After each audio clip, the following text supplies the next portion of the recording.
Hello friends, ഇത് നമ്മൾ ചെയ്യാൻ പോകുന്നത് നെക്കിൻ്റെ ഡിസൈനാണ്. ഇത് വന്നിട്ട് യു നെക്കാണ് ചെയ്യാൻ പോകുന്നത്. ഇത് വന്നിട്ട് ആദ്യമായിട്ട് കാണുന്നവർക്കും പഠിക്കുന്നവർക്കും ഇതുപോലെ നോക്കുകയാണെങ്കിൽ ഈസി ആയിട്ട് ചെയ്യാം. ഇതിപ്പോൾ സാധാരണ ഇപ്പോൾ 2 പീസ് വെച്ചിട്ട് റൗണ്ടായിട്ട് കട്ട് ചെയ്തതാണ്.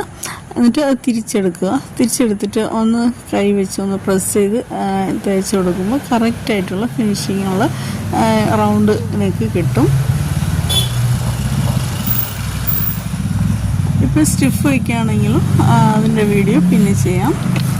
ഇതിപ്പോൾ ഇതിനകത്ത് ലേസ് വയ്ക്കുകയാണെങ്കിൽ സ്റ്റിഫിൻ്റെ ആവശ്യമില്ല, അതുകൊണ്ടാണ് ഇങ്ങനെ ചെയ്തത്. എന്നിട്ട് അതിൽ ഒരു സൈഡിൽ ഇങ്ങനെ നൂല് സൂചിയിൽ വെച്ച് കോർത്തെടുക്കുക.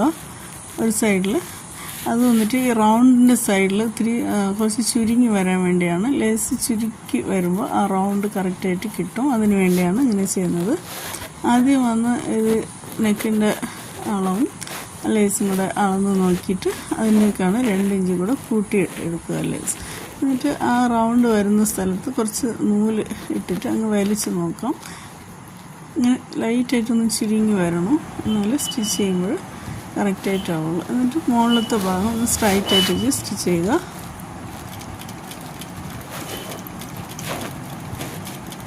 എന്നിട്ട് ആ റൗണ്ട് വരുന്ന സ്ഥലത്ത് വെച്ചിട്ട് ആ നൂലൊന്ന്